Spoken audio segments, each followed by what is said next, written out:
নমস্কার, আপনারা দেখছেন পিবি নিউজ। আপনাদের সঙ্গে আমি সাথেই শুরু করছি আজকের খবর।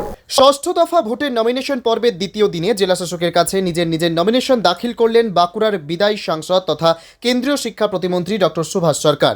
এদিন বাঁকুড়ার লালবাজার হিন্দু স্কুল সংলগ্ন এলাকা থেকে দলীয় কর্মী সমর্থকদের সাথে বর্ণাঢ্য র্যালি করে জেলাশাসকের দপ্তরে আসেন।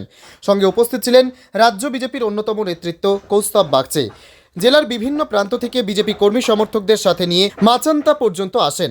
এরপরেই রাজ্য বিজেপি নেতা কৌস্তব বাগচিকে সাথে নিয়ে নমিনেশন করেন। এ বিষয়ে সুভাষ সংবাদ মাধ্যমের মুখোমুখি হয়ে কি বললেন শুনব। বারংবার বলেছি যে এই রাজ্য সরকারের মুখ এবং মুখোশ আলাদা। চোর মমতার মুখ এবং মুখোশ দুটো সম্পূর্ণ আলাদা। এদিকে চোর মমতা বাইরে মিটিং মিছিল করে বড় বড় ডায়লগ দিচ্ছেন, যারা চাকরি হারিয়েছেন তাদের পাশে দাঁড়ানোর কথা বলছেন, অথচ চোর মমতার সরকারকে রিপ্রেজেন্ট করে রাজ্য সরকারের যিনি আইনজীবী সুপ্রিম কোর্টে একটা বাক্য ব্যয় করলেন না যারা চাকরি হারিয়েছে তাদের সপক্ষে।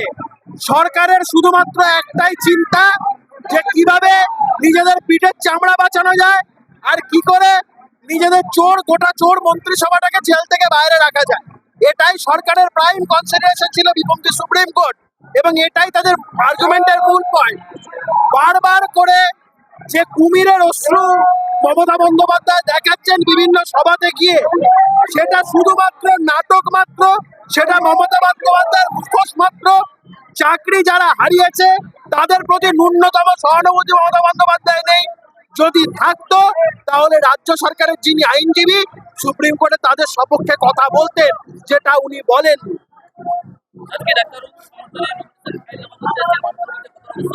বিপুল জনসমর্থন ভারতীয় জনতা পার্টির কার্যকর্তারা যেমন আছে, সারা বাঁকুড়া জুড়ে যেভাবে রাস্তা, বাঁকুড়া শহরে আমার বিশ্বাস যে এই রেকর্ড ভাঙতে বোধহয় কয়েক দশক লাগবে। আজকে যে সংখ্যায় মানুষ অংশগ্রহণ করেছে, স্বতঃস্ফূর্তভাবে মানুষ যেভাবে সাড়া দিয়েছে, বিভিন্ন জায়গাতে সাদর অভ্যর্থনা জানিয়েছে। আর আজকেই জয় পরাজয়ের যে বিধান, সেটা আজকেই কিন্তু মানুষ দেখিয়ে দিয়েছে।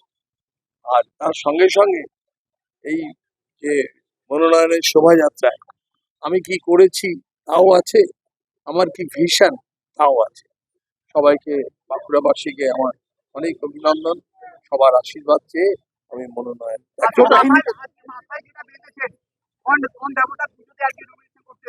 আছে। এটা মাথায় আমাকে একজন বেঁধে দিয়েছে। তিনি জয় মাতা দির ওখানে পুজো দিয়েছিলেন, সেই পুজো দিয়ে ওই যে কাপড় সেটা আমাকে। এছাড়াও আরও কে কি জানিয়েছেন শুনব। Bureau report, PB news, PB বার্তা।